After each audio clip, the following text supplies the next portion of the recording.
लेव्यवस्था 14। फिर यहोवा ने मूसा से कहा, कोठरी के शुद्ध ठहरने वाले की व्यवस्था यह है कि वह याजक के पास पहुँचाए जाए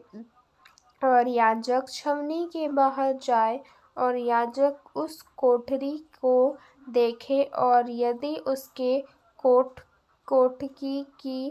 विधि चंगी हुई है तो याजक आज्ञा दे कि शुद्ध ठहरने वाले के लिए 2 शुद्ध और जीवित परीक्षा देने देवदार की लकड़ी और लाल रंग का कपड़ा और चूफा ये सब लिए जाए और याजक आज्ञा दे कि एक परीक्षा बहते हुए जल के ऊपर मिट्टी के पात्र में बली गई है, तब वह जीविती परीक्षा को देवदार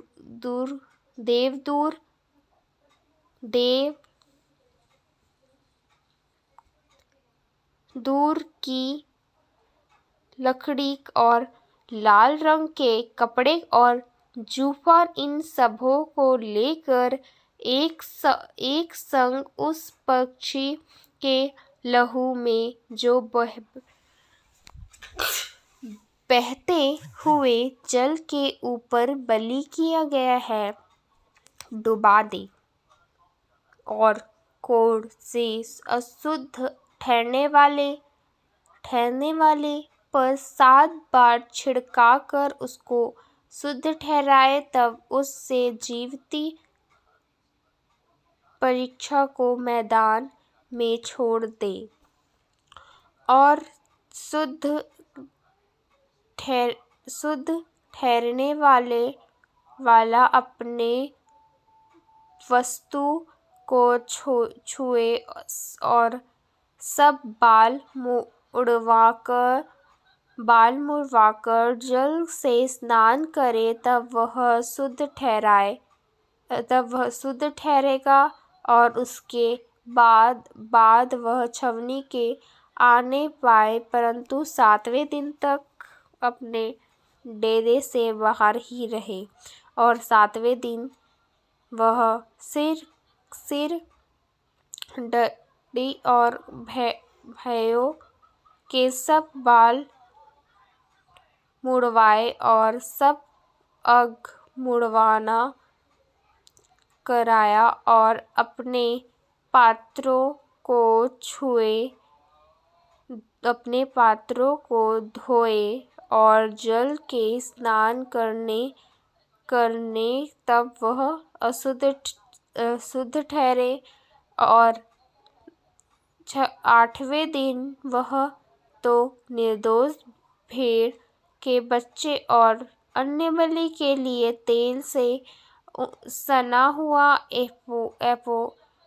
एपा का 3 दाहिया आस मैदा और लोजर भर तेल लाए और शुद्ध ठहरने वाला याजक इन वस्तुओं समेत उस शुद्ध ठहरने वाले मनुष्य को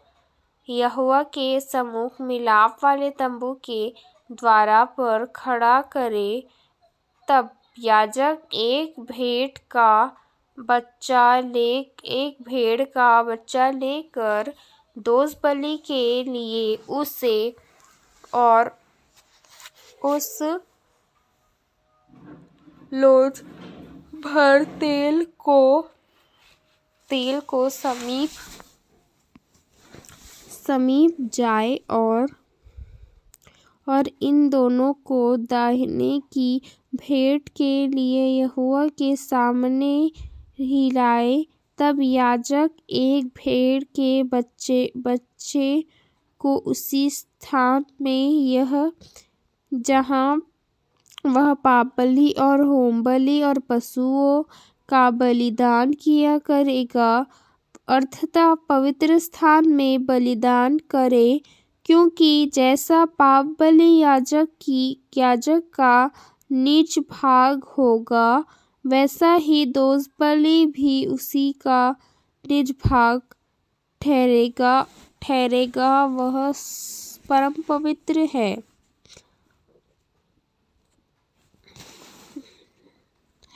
तब याजक दोष बलि के लहू में से कुछ लेकर शुद्ध ठहरने वाले के दाहिने कान के सिर पर और उसके दाहिने हाथ और दाहिने पांव के आठवें पर लाएंगे, और याजक उस लोज भर तेल में से कुछ लेकर अपने हाथ की हथेली पर डाले, और याजक अपने दाहिने हाथ की उंगली को अपने बाई हथेली पर के तेल में डुबवाकर उस तेल में से कुछ अपनी उंगली से यहोवा के सम्मुख 7वें बार छिड़के, और जो तेल उसकी हथेली पर रह जाए, याजक उसमें से कुछ शुद्ध ठहरने वाले के दाहिने कान के सिर पर और उसके दाहिने हाथ और दाहिने पांव के अंगूठों पर दोष बलि के लहू के ऊपर लगाए, और जो तेल याजक की हथेली पर रह जाए उसको वह शुद्ध ठहरने वाले के सिर पर डाल दे, और याजक उसके लिए यहोवा के सामने प्रार्थना करे। और याजक पापबलि को भी चढ़ाकर उसके लिए जो अपनी अशुद्धता से शुद्ध ठहरने वाला हो प्रार्थना करे, और उसके बाद होम बलि पशु का बलिदान करे, अन्य बलि समेत भेंट पर चढ़ाए, और याजक उसके लिए प्रार्थना करे और वह शुद्ध ठहरेगा। परंतु यदि वह दरिद्र हो और इतना लाने के लिए उसके पास पूंजी न हो, तो वह अपना प्रार्थना करवाने के निमित्त हिलाने के लिए भेड़ का बच्चा दोष बलि के लिए, और तेल में सना हुआ एपोर और दाखवा आस मैदा अन्य बलि करके, और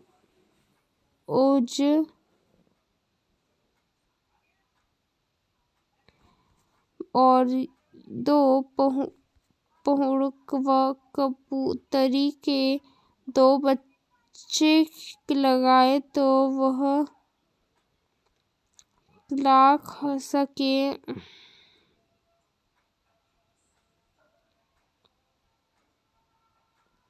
और इनमें से एक तो पापबलि के सिर में, दूसरा होम बलि के लिए